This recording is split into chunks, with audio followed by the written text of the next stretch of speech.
সকলোকে নমস্কাৰ জনাইছোঁ। যোৰহাট জিলা ভগামুখৰ মই ৰাজীৱ। মই আজি আপোনালোকক এটা বাৰ্তা প্ৰেৰণ কৰিবৰ কাৰণে উপস্থিত হৈছোঁ। মই এই ভগামুখস্থলীত, কাৰণ যোৱাকালি 10 মে' তাৰিখ দেওবাৰে আমাৰ এই ভগামুখৰ বৃহত্ত অঞ্চলত আমি বিহুৰ সন্মিলন পাতি গ'লোঁ। সকলো ৰাইজ উপস্থিত হ'ল।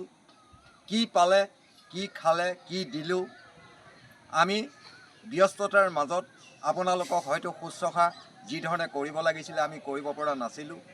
ৰূপান্তৰো ব্যস্ত আছিলে, প্ৰশান্তও ব্যস্ত আছিলে।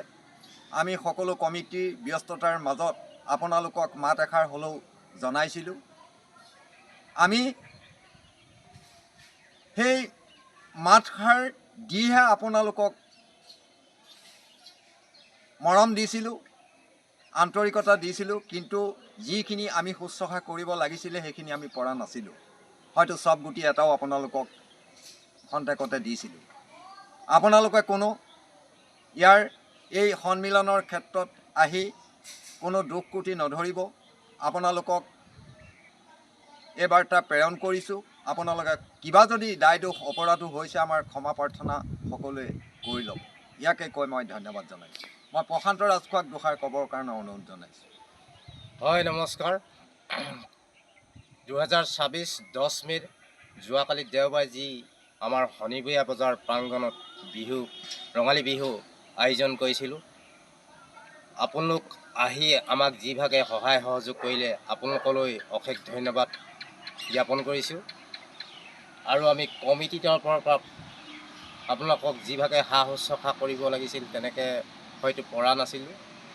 আৰু প্ৰশান্ত দাস ডাঙৰীয়াৰ নেতৃত্বত আমি সকলোটি ৰাজীৱ খাটনীয়া, মই, প্ৰশান্ত ৰাজখোৱা আৰু ৰূপান্ত ৰাজখোৱা, দাদু বৰঠাকুৰ, এনেকৈ গোটেইকেইজনে আপোনালোকক যিভাগে এই অনুষ্ঠানটো সহায় সহযোগ যিভাগে সা সন্মানে আপোনালোকক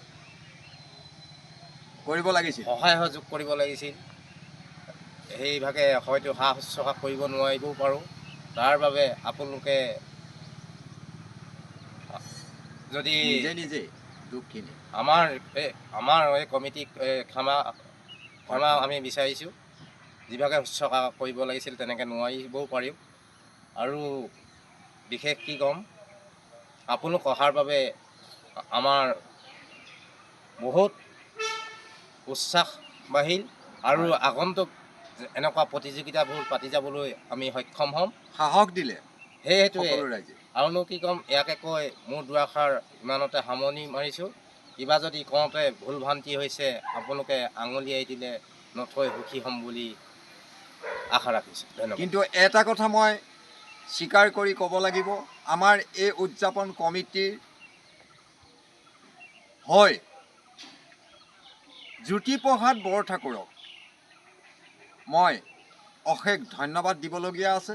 কাৰণ মই মাজত কৈ যাবলৈ নহ'লে কোৱা কি আৰু, প্ৰশান্ত দাসক মই দায়িত্ব দিছিলোঁ। হ'লেও প্ৰশান্ত ৰাজখোৱাইও অৱগত কৰিছে, প্ৰশান্ত দাসেও অৱগত কৰিছে। কিন্তু হ'লেও মই আকৌ পুনৰবাৰ জ্যোতিপ্ৰসাদ বৰঠাকুৰ পুৱা 6টা বজাৰ পৰাই উতত 9 বজালৈকে ৰাতি ব্যস্ততাৰ মাজতেই পাৰ কৰিছে। অশেষ ধন্যবাদ জনাইছোঁ জ্যোতিপ্ৰসাদ বৰঠাকুৰ, ৰূপান্ত ৰাজখোৱা, প্ৰশান্ত ৰাজখোৱা আৰু আমাৰ নেতৃত্ব লোৱা প্ৰশান্ত দাসকো অশেষ ধন্যবাদ জনাই মই পুনৰ ধন্যবাদ জনাইছোঁ।